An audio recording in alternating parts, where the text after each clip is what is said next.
అందరికీ నమస్కారం. నా పేరు doctor K Satish Kumar, speciality orthopaedic surgeon, V9 hospitals, Begumpet. Plasma therapy fail అయింది అని కొంతమంది మా దగ్గరికి సెకండ్ ఒపీనియన్కి, థర్డ్ ఒపీనియన్కి వస్తూ ఉంటారు. అయితే ప్లాస్మా థెరపీ నిజంగా ఫెయిల్ అవుతుందా? ఫెయిల్ అవ్వడానికి గల కారణాలు ఏమిటి? ఫెయిల్ అయితే ఏం చేయాలి? ఈ 3 ప్రశ్నలకు సంబంధించిన సమాధానాలు మనం ఇప్పుడు చూద్దాం.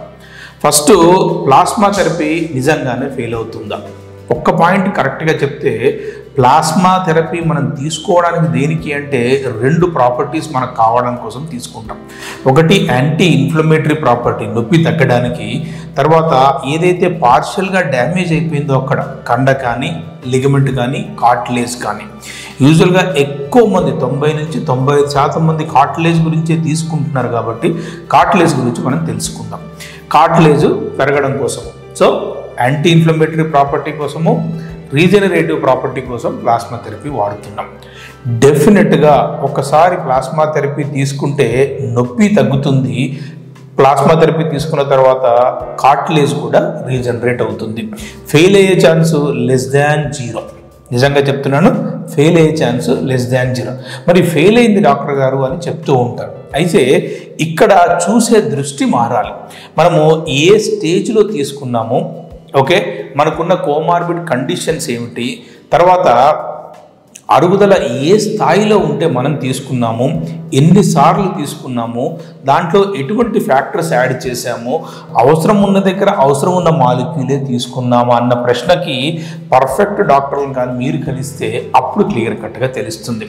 ప్లాస్మా థెరపీ మంచిది అని చెప్పేసి మనము పులిని చూసి నక్క వాత పెట్టుకున్నట్టుగా ఎక్కడికి పడితే అక్కడికి వెళ్ళి ప్రాపర్ ఐడియాలజీ, ప్రాపర్ ఇండికేషన్ లేకుండా ప్లాస్మా థెరపీ తీసుకోవడం వల్ల మాలిక్యూల్ మీదనే దెబ్బ పడే అవకాశం ఉంది, మాలిక్యూలే అంతరించిపోయే అవకాశం ఉంది.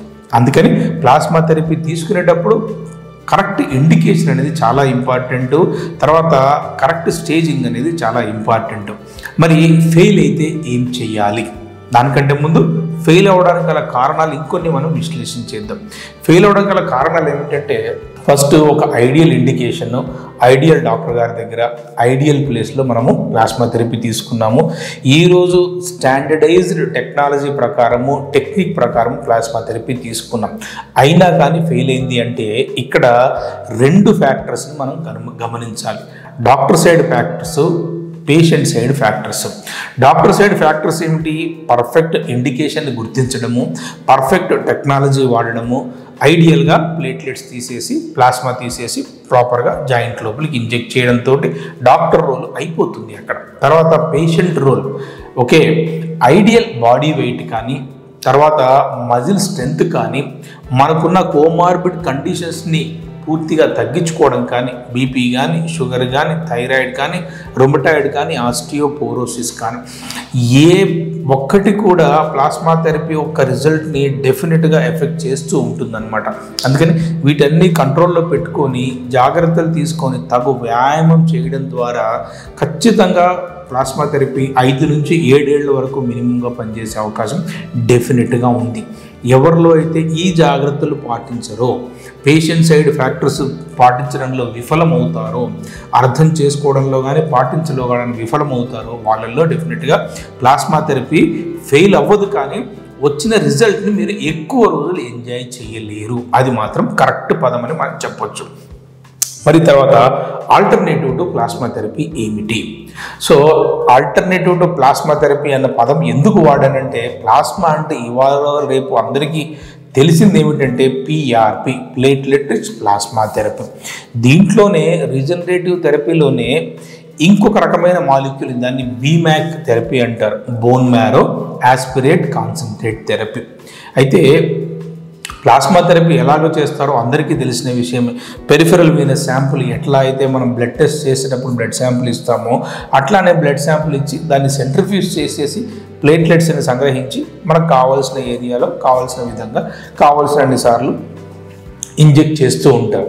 ఇక్కడ BMAC థెరపీ అంటే ఏమిటంటే, బ్లడ్ ఎక్కడ తయారవుతుంది? ఎముక మూలుగలో తయారవుతుంది. అక్కడ థియరిటికల్గా మరియు ప్రాక్టికల్గా ఏమైపోతుందంటే, ఎక్కువ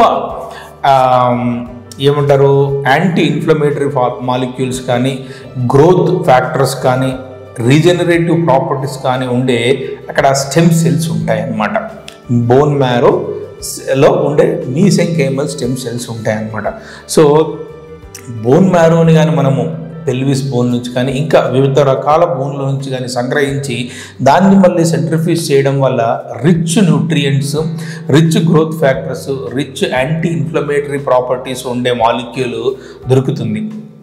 పిఆర్పి ఫెయిల్ అయిన వాళ్ళల్లో ఖచ్చితంగా బీమ్యాక్ పనిచేస్తుంది. కాస్త ధైర్యంగా ఉంటే బీమ్యాకే ఫస్ట్ తీసుకొని దానికి సప్లిమెంట్స్ బై పిఆర్పి తీసుకుంటే ఇంకా రిజల్ట్ పర్ఫెక్ట్గా వస్తూ ఉంది. ఈ పాయింట్ని మాత్రం బాగా గుర్తుపెట్టుకోవాలి. ప్లాస్మా థెరపీ ఎప్పుడూ ఫెయిల్ అవ్వదు. ప్లాస్మా అనేది దాని డ్యూటీ అది నొప్పిని తగ్గించి గుజ్జు పెంచడం. మనం ఏ స్థాయిలో తీసుకున్నాము, ఏ ఏజ్లో తీసుకున్నాము, ఎటువంటి టెక్నిక్లో తీసుకున్నాము అనే దాన్ని బట్టి రిజల్ట్ మారిపోయే అవకాశం ఉంది. అయితే మరి ఇంత గొప్పగా చెప్తున్నారు డాక్టర్ గారు మీరు ప్లాస్మా థెరపీ తోటి జాయింట్ అరుగుదల పూర్తిగా ఆపేసి మన జాయింట్ రీప్లేస్మెంట్ స్థాయికి వెళ్లకుండా ఆపవచ్చా, లేదా జాయింట్ రీప్లేస్మెంట్ స్థాయిలో ఉన్న మోకాలికి ప్లాస్మా థెరపీ ఇవ్వడం వల్ల ఖచ్చితంగా జాయింట్ రీప్లేస్మెంట్ని ఆపవచ్చా అనే విషయాన్ని మనము నెక్స్ట్ వీడియోలో తెలుసుకుందాం. చూడండి.